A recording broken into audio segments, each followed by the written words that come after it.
Hello everyone. जैसे कि हमने लास्ट वीडियो में ये सीखा था कि linear equation in two variable होता क्या है और इस पूरे एंटायर चैप्टर में हम क्या पढ़ने वाले हैं और डिफरेंट मेथड्स जो होते हैं, ग्राफिकल मेथड्स, एल्जेब्रिक मेथड में तीन डिफरेंट मेथड्स होते हैं, substitution method, cross multiplication method और एलिमिनेशन मेथड्स। ये सारे मेथड हम पढ़ने वाले हैं। आज इस वीडियो में हम सीखेंगे कि ग्राफिकल मेथड में होता क्या है और जो दो वेरिएबल्स है एक्स और वाई, इनके वैल्यूज कैसे फाइंड आउट करते हैं, है ना। चलिए स्टार्ट करते हैं इस वीडियो को। इस वीडियो को स्टार्ट करने से पहले मैं आपको बता दूं, आपको ये पता होना चाहिए है कि linear equation in two variable basically होता क्या है। अगर कंसेप्ट क्लियर नहीं है, मेरे पुराने वीडियो को देखो and then watch this video. चलिए स्टार्ट करते हैं।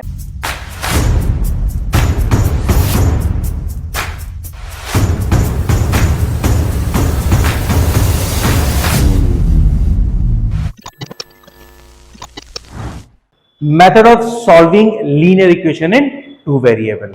बच्चों, मैंने ये बताया था आप लोगों को कि there are two basic methods, है ना। एक हो गया ग्राफिकल मेथड, जो अभी हम आज इस वीडियो में सीखेंगे।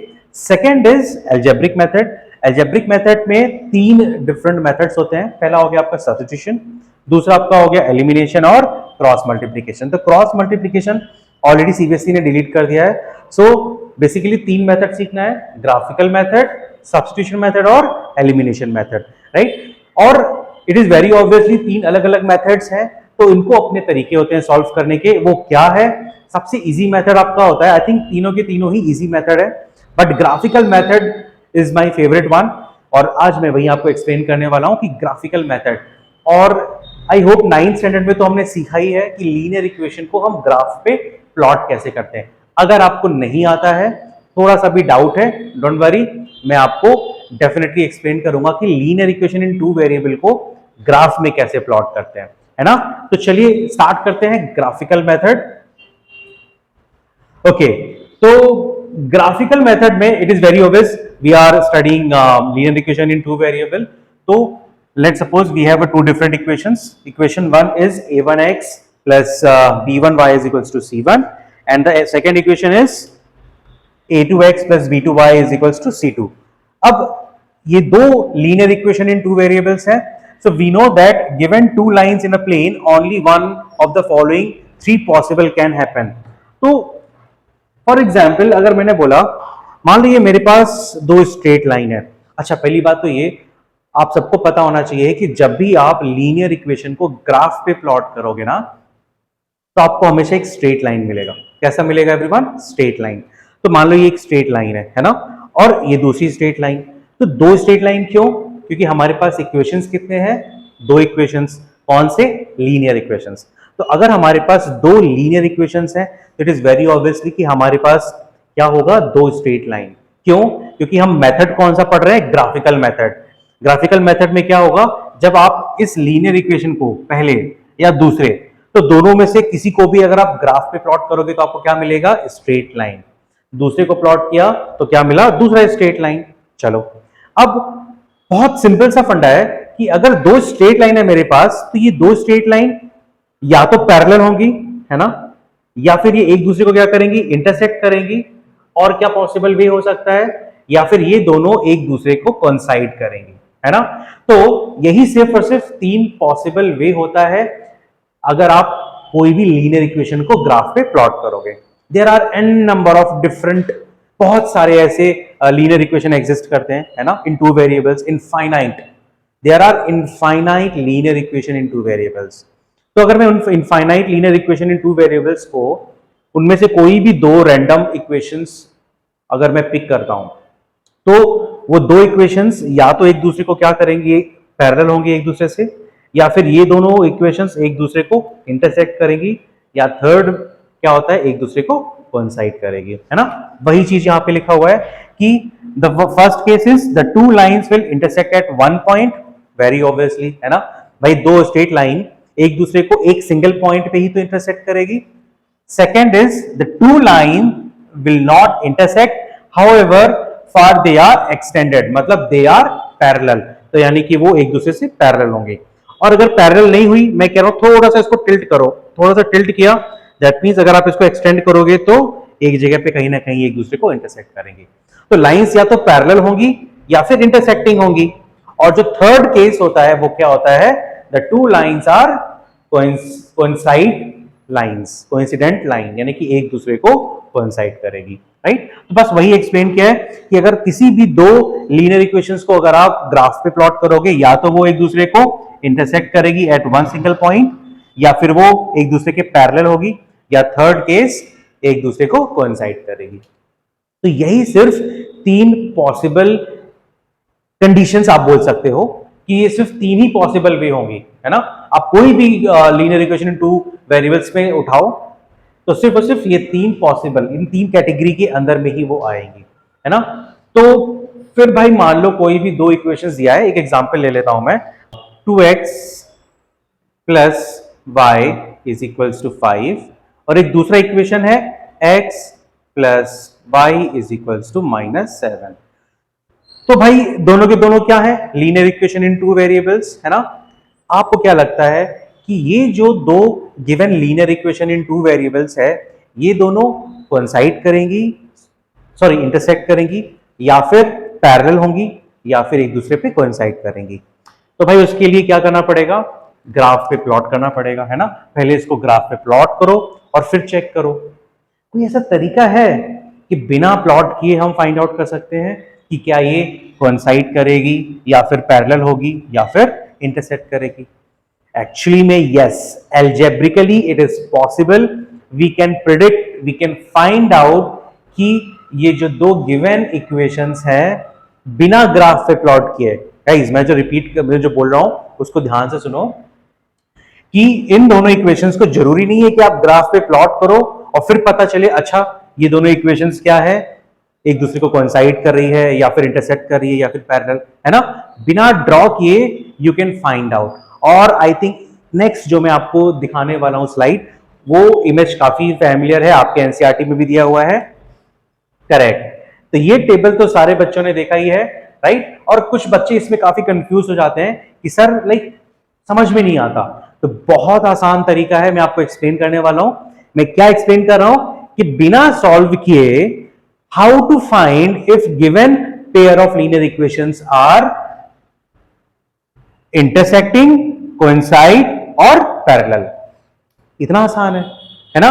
दो इक्वेशंस गिवन होगी और बिना सॉल्व किए बस हमको सिर्फ फाइंड आउट करना है, और हम पता कर लेंगे कि भाई ये जो दो गिवन इक्वेशंस है ये एक दूसरे को क्या करेंगी, इंटरसेक्ट करेंगी, या फिर कोइंसाइड करेंगी, या फिर पैरेलल। तो चलो मैं बताता हूं कैसे, है ना। उसके लिए सबसे पहले आप लोग को ये पता होना चाहिए कि जो स्टैंडर्ड फॉर्म होता है किसी भी लीनियर इक्वेशन का इन टू वेरिएबल, वो क्या होता है, a1x plus b1y is equals to c1। दूसरा equation a2x plus b2y equals to c2। अच्छा, ये a1 और a2 का फंडा ये है, अगर इक्वेशन 1 है तो हम a1 और b1 और c1, और इक्वेशन 2 है तो उसके लिए हम क्या लिखते हैं, a2 b2 और c2। फंडा क्लियर है। चलो अब जो क्वेश्चन में गिवन है आपके एनसीईआरटी टेक्स्ट बुक में, पहला ये दो पेयर ऑफ लाइंस हैं, ठीक है। मैं चलो यहां पे लिख लेता हूं, x माइनस 2y, ठीक है, x minus 2y is equals to 0, और 3x प्लस 4y, अच्छा यहां पे -20 लिखा है, इसको राइट हैंड साइड में भी आप लिख सकते हो, इज इक्वल्स टू -20 है तो राइट हैंड साइड में जाके क्या हो जाएगा, +20। ठीक, अब बच्चा बहुत आसान है, बस करना क्या है, आप कंपेयर करो इस स्टैंडर्ड फॉर्म से। देखो x का जो पहला कांस्टेंट वैल्यू है उसको हम क्या बोलते हैं, कोएफिशिएंट, यानी x से पहले जो लिखा है, x से पहले यहां पे क्या लिखा है, a1, तो यहां पे x से पहले क्या है, a1, 1, क्या है 1, तो उन्होंने a1 अपॉन a2 का रेशियो निकाला है, a1 अपॉन a2 का रेशियो निकाला है। मतलब क्या कि जो x का कोफिशिएंट है पहले इक्वेशन का डिवाइडेड बाय x का कोफिशिएंट ऑफ सेकंड इक्वेशन। तो सेकंड इक्वेशन में x से पहले क्या लिखा है, 3 लिखा है, तो x से पहले यहां पे क्या हो गया, ये a2, सो a1 upon a2, a1 upon a2। Similarly y का कोफिशिएंट b1 यहां पे क्या है, -2, तो यहां पे लिखा है देखो -2 अपॉन b2, b2 यहां पे क्या है, y का कोफिशिएंट विच इज 4, तो -2 अपॉन 4। ठीक है, तो आपको करना क्या है, इनकी कोफिशिएंट्स का रेशियो फाइंड आउट करना है। किसके कोफिशिएंट का, x के कोफिशिएंट का y के कोफिशिएंट का रेशियो और कांस्टेंट वैल्यू का रेशियो। तो a1 upon a2, b1 upon b2, c1 upon c2, इसको क्या करना है, बस सिर्फ लिख लेना है। ठीक, एक चीज जरूर मिस्टेक करोगे आप लोग, माइनस का साइन, माइनस के साइन को बड़ा ध्यान से आपको लगाना है। तो अब इनके रेशियोज लिख लिया, अब हमको क्या करना है, कंपेयर द रेशियोज। क्या करना है, कंपेयर करना है। क्या कंपेयर करना है कि क्या वो इक्वल है या नहीं। तो सिर्फ दो ही चीज कंपेयर करनी है कि क्या रेशियोज इक्वल है या नहीं है। चलो, तो a1 upon a2 does not equal to b1 upon b2। अगर ऐसा आता है कि x के कोफिशिएंट्स का रेशियो इक्वल नहीं है y के कोफिशिएंट्स के रेशियो से। चलो, तो a1 अपॉन a2 1 अपॉन 3। तो बच्चा एक बात बताओ, a1 upon a2, a1 upon a2 क्या है हमारा, a1 अपॉन a2 1 अपॉन 3। तो अब डायरेक्टली यही से निकाल लो 1 अपॉन 3, है ना। डायरेक्टली अब x के पहले यहां पे क्या लिखा है 1, तो लिख लिया 1 अपॉन, यहां पे x का कोफिशिएंट क्या है 3, 1 अपॉन 3। y का कोफिशिएंट क्या है -2 अपॉन +4, इक्वल्स टू का साइन लगा लो, -2 अपॉन 4। तो -2 को सिंप्लीफाई किया 1 अपॉन 2, तो ये हो गया -1 अपॉन 2। बेटा 1 अपॉन 3 क्या इक्वल होता है -1 अपॉन 2 के, बिल्कुल नहीं होता है। तो बीच में साइन हम क्या लगा देंगे, नॉट इक्वल्स टू। तो अगर ऐसी कंडीशन होती है कि वो नॉट इक्वल्स टू है, इसका मतलब ग्राफिकल रिप्रेजेंटेशन क्या होगा उसका, इंटरसेक्टिंग लाइन। यानी कि ये जो दो इक्वेशंस हैं ये एक दूसरे को क्या करेगी, इंटरसेक्ट करेगी, बिल्कुल इस तरीके से। Is that clear. और एल्जेब्रिक इंटरप्रिटेशन वही होता है कि एग्जैक्टली वन सोल्यूशन मिलेगा। यानी कि इट इज वेरी ऑब्वियस कि अगर दो स्ट्रेट लाइन, बच्चा मान लो ये मेरे दो स्ट्रेट लाइन है ना, ये एक स्ट्रेट लाइन ये है ना, x माइनस 2y को कौन रिप्रेजेंट करता है, ये ब्लैक पेन, और 3x प्लस 4y माइनस 20 को ये रिप्रेजेंट करता है व्हाइट मार्कर। क्यों, क्योंकि मैंने पहले ही बताया था लीनियर इक्वेशंस को ग्राफ पे प्लॉट क्या करोगे तो क्या मिलेगा, स्ट्रेट लाइन मिलेगा, है ना। तो एक स्ट्रेट लाइन ये, दूसरा स्ट्रेट लाइन ये, तो दोनों एक दूसरे को क्या करेंगी, इंटरसेक्ट करेंगी। मैंने पूछा क्यों इंटरसेक्ट करेंगी, तो मेरे पास आंसर क्या है कि भाई इनके जो कोएफिशिएंट्स हैं उनका जो रेशियो है वो इक्वल नहीं है। तो अगर कभी भी किसी भी दो इक्वेशंस में x के कोफिशिएंट का रेशियो y के कोफिशिएंट्स के रेशियो के इक्वल नहीं है, मतलब कि वो दो लाइंस एक दूसरे को क्या करेंगी, इंटरसेक्ट। और मैंने पहले ही बताया था कि अगर दो लाइन एक दूसरे को इंटरसेक्ट करेंगी तो एक सिंगल पॉइंट पे इंटरसेक्ट करेगी, है ना। तो एक सिंगल पॉइंट पे इंटरसेक्ट किया और वही सिंगल पॉइंट क्या हो गया आपका आंसर। तो यहां पे इसीलिए लिखा है कि एग्जैक्टली वन सोल्यूशन। क्यों वन सोल्यूशन है, क्योंकि एक दूसरे को कहां इंटरसेक्ट करेंगे, सिंगल पॉइंट पे। तो ये जो सिंगल पॉइंट है वही उसका क्या हो जाएगा, सोल्यूशन हो जाएगा। वही क्या हो गया उसका सोल्यूशन। तो वो जो पॉइंट है उस पॉइंट के जो कोऑर्डिनेट्स हैं x, y, उस पॉइंट के जो कोऑर्डिनेट्स हैं वो क्या है x, y, वही उसका क्या हो गया, x की वैल्यू और y की वैल्यू। मतलब हमको सॉल्व करने की जरूरत ही नहीं एल्जेब्रिकली, बस क्या करना है, हम इन दोनों इक्वेशंस को ग्राफ पे प्लॉट करेंगे और वो ग्राफ में प्लॉट करने के बाद डेफिनेटली वो एक दूसरे को इंटरसेक्ट करेंगी। हम इतना कंफर्म दावे से कैसे बोल सकते हैं कि इन दोनों को ग्राफ में प्लॉट करेंगे और फिर हमको वो दोनों लाइन इंटरसेक्टिंग करेंगी, आई मीन वो दो लाइन एक दूसरे को इंटरसेक्ट करेंगी। इतना कंफर्म क्यों बोल सकते हैं, क्योंकि हमने इनके कोफिशिएंट्स को कंपेयर किया था और हमको क्या मिला कि a1 upon a2 is not equals to b1 upon b2। That means definitely एक दूसरे को ये इंटरसेक्ट करेगी, किसी न किसी पॉइंट पे करेगी, है ना। वो कौन सा स्पेसिफिक पॉइंट है वो फाइंड आउट करने के लिए आपको ग्राफ पे प्लॉट करना पड़ेगा। लेकिन बिना प्लॉट किए मैंने आपको बता दिया कि ये एक दूसरे को इंटरसेक्ट करेगी। चलिए दूसरा इक्वेशन क्या है, ये इक्वेशन है। तो अब इन दोनों इक्वेशंस के कोफिशिएंट्स को हम कंपेयर करते हैं, है ना। लेट्स सी कंपेयर करने पे क्या मिलता है। तो देखो यहां पे क्या दिया है, x का कोफिशिएंट क्या है 2, यहां पे x का कोफिशिएंट क्या है 4, तो 2 अपॉन 4। सिमिलरली y का कोफिशिएंट क्या है यहाँ पे 3 अपॉन 6, ये हो गया 3 अपॉन 6, ये हो गया 2 अपॉन 4। तो बेटा 2 अपॉन 4 और 3 अपॉन 6 इसको जरा सिंप्लीफाई करो, 2 1 जा 2, 2 2 जा 4, तो ये कट के क्या आ जाएगा 2, ये हो गया 1, यहाँ पे आ गया 2, यहाँ पे 3 1 जा 3 अपॉन 2। तो देखो बच्चा 1 अपॉन 2 1 अपॉन 2 दोनों के कोफिशिएंट्स क्या हो गए आपस में इक्वल। एंड सिमिलरली जो कांस्टेंट है -9 अपॉन 18 इसको भी कंपेयर किया तो हमारा क्या आ गया एवरीवन 1 अपॉन 2 और माइनस माइनस कैंसिल। तो तीनों के तीनों आपस के रेशियोज जो हैं, तीनों के तीनों कोफिशिएंट के जो रेशियोज हैं a1 upon a2, b1 upon b2, c1 upon c2, ये आपस में क्या आ गए, इक्वल आ गए। तो इसका मतलब कि अगर आप ग्राफ पेपर लो, उस ग्राफ पेपर पे पहले इक्वेशंस को प्लॉट करो और दूसरे इक्वेशन को प्लॉट करो, पता है आपको क्या मिलेगा, वो दोनों लाइन एक दूसरे के ऊपर कोइंसाइड करेंगी। कैसे कोइंसाइड करेंगे, बिल्कुल ऐसे कि एक लाइन खींचा आपने पहले इक्वेशन से, दूसरी इक्वेशन से दूसरा लाइन ड्रॉ करोगे तो बिल्कुल एग्जैक्टली उसी लाइन से पास होते हुए दूसरी लाइन जाएगी, है ना। कमाल की बात, मतलब बिना सॉल्व किए ही मैंने बता दिया कि बेटा ये दोनों के दोनों जो इक्वेशंस है, लीनियर इक्वेशंस, वो क्या करेंगी, कोइंसाइड करेगी। और उसके कितने सॉल्यूशंस होंगे, देखो सिंपल सी बात है। अब मैं दो लाइंस हैं, इंटरसेक्ट किया, कितने पॉइंट पे, एक पॉइंट पे। तो जब एक पॉइंट पे किया तो उसका एक ही सोल्यूशन आया, इसलिए मैंने उसको क्या बोल दिया था, एग्जैक्टली वन सोल्यूशन, और उसको मैंने बोल दिया यूनिक। यूनिक मतलब भाई वो एक ही सोल्यूशन निकल सकता है और कोई दूसरे सॉल्यूशंस नहीं निकलेंगे। लेकिन इस केस में, सेकंड केस में, दो लाइंस एक दूसरे के ऊपर कोइंसाइड है, तो अब एक दूसरे पे कोइंसाइड है तो बेटा कितने पॉइंट्स इंटरसेक्टिंग है, इनफाइनाइट इंटरसेक्टिंग पॉइंट्स हुए कि नहीं हुए, है ना। इसमें तो क्या है, एक, अब इसी को मिला दिया तो ऐसे कितने पॉइंट्स मिलेंगे, इनफाइनाइट पॉइंट्स मिल जाएंगे, राइट। इसलिए हमने क्या बोल दिया, इनफाइनाइट मेनी सॉल्यूशंस। और ऐसा ग्राफ मिलेगा आपको जब आप दोनों ग्राफ को प्लॉट करोगे, दोनों इक्वेशंस को ग्राफ पे प्लॉट करोगे। थर्ड केस ये वाला, अगर आप देखो थर्ड में क्या है, एक्स का कोफिशिएंट 1, यहां पे x का कोफिशिएंट 2, तो क्या हो गया 1/2।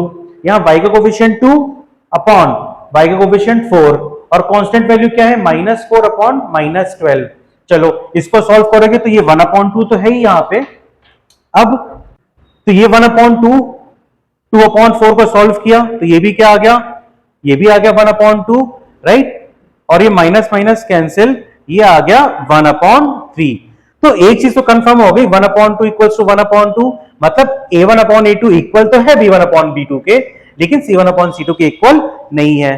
तो दैट मींस इस केस में क्या होगा, वो जो दोनों लाइंस है ना, मान लो x प्लस 2y प्लस -4 है ब्लैक वाला पेन, और 2x प्लस 4y -12 ये है व्हाइट वाला मार्कर, तो ये दोनों क्या हो जाएंगे, जब आप इन दोनों को ग्राफ पे प्लॉट करोगे तो आपको कैसे मिलेंगी लाइन, पैरेलल। जरूरी नहीं कि पैरेलल ऐसे हो, पैरेलल ऐसे भी हो सकता है, पैरेलल ऐसे भी हो सकता है, पैरेलल ऐसे भी हो सकता है। तो एक चीज तो लिमिटेशंस है ना। देखो ये मैं बोलते रहा हूं दावे के साथ आपको कि भाई इस मेथड से हम ये पता कर लेंगे कि जो दो इक्वेशंस गिवन है वो या तो इंटरसेक्टिंग होगी, या फिर पैरेलल होगी, या कोइंसिडेंट। लेकिन मैं ये नहीं बता सकता कि एग्जैक्टली कहां पे, कि पैरेलल ऐसे होंगी या पैरेलल ऐसे होंगी, या नीचे होंगी या ऊपर होंगी, या साइड में होंगी या इस साइड में होंगी, है ना। वो पता करने के लिए तो फिर आपको ग्राफ पे प्लॉट करना पड़ेगा। तो आई होप समझ में तो आप लोग को ये आ ही गया होगा कि कोई भी इक्वेशंस गिवन हो, कोई भी इक्वेशंस गिवन हो, बस हम उस इक्वेशंस के x की कोफिशिएंट, y की कोफिशिएंट और कांस्टेंट को कंपेयर करके ये पता कर देंगे कि एग्जैक्टली वन सॉल्यूशन है, या यूनिक सॉल्यूशन है, या फिर मेनी सॉल्यूशन है, या फिर नो सॉल्यूशन है कि नहीं। बहुत आसान है, करना कुछ नहीं है, बस x के कोफिशिएंट को कंपेयर करना है, y के कोफिशिएंट और कांस्टेंट, तीनों को लिख लिया, और फिर बस कंपेयर करना है कि अगर इक्वल है a1/a2 equals to b1/b2 and does not equal to c1/c2। देखो दोनों केस में सिर्फ और सिर्फ एक ही चीज का अंतर है, वो ये है कि जो इनकी कांस्टेंट है वो इक्वल नहीं है ना। अगर कांस्टेंट भी इक्वल हो गया तो फिर कौन सा केस हो गया आपका, इनफाइनाइटली मेनी सॉल्यूशन, कौन सा हो गया, कोइंसाइड, है ना। और अगर कांस्टेंट इक्वल नहीं है तो क्या हो गया, पैरेलल लाइंस। और अगर ये भी इक्वल नहीं है तो कौन सा केस हो गया, पहला केस, वो कौन सा हो गया, इंटरसेक्टिंग लाइन। तो भाई पैरेलल लाइंस, आपकी दो पैरेलल लाइंस ऐसी भी हो सकती है, हॉरिजॉन्टल भी हो सकती है, सो कैसे भी हो सकता है। ये दोनों ग्राफ कैसे प्लॉट करने पे मिलेगा, ऐसे भी मिल सकता है ना। तो पैरेलल दो लाइंस कैसे भी मिल सकते हैं, पैरेलल लाइंस ऐसे भी मिल सकते हैं, तो दोनों पैरेलल लाइंस होंगी। बस इस मेथड से हम ये फाइंड आउट कर सकते हैं कि तीनों कैटेगरी में से कोई भी इक्वेशंस है, तीनों कैटेगरी में से कौन से कंडीशंस में आएंगी, इंटरसेक्टिंग होंगी, या कोइंसाइड होगी, या फिर पैरेलल होगा, है ना। बस मैंने बता दिया कि किस तरीके से फाइंड आउट करना है, और ये तीन अलग अलग केस होंगे, इंटरसेक्टिंग लाइंस, कोइंसाइड लाइंस और पैरेलल लाइंस। अगर मैं अब आपसे बोलूं बच्चा, एक मेरे पास इक्वेशन है, फॉर एग्जाम्पल जैसे मैंने बोला 3x plus 4y is equals to 7 and second is 6x plus 8y is equals to 14।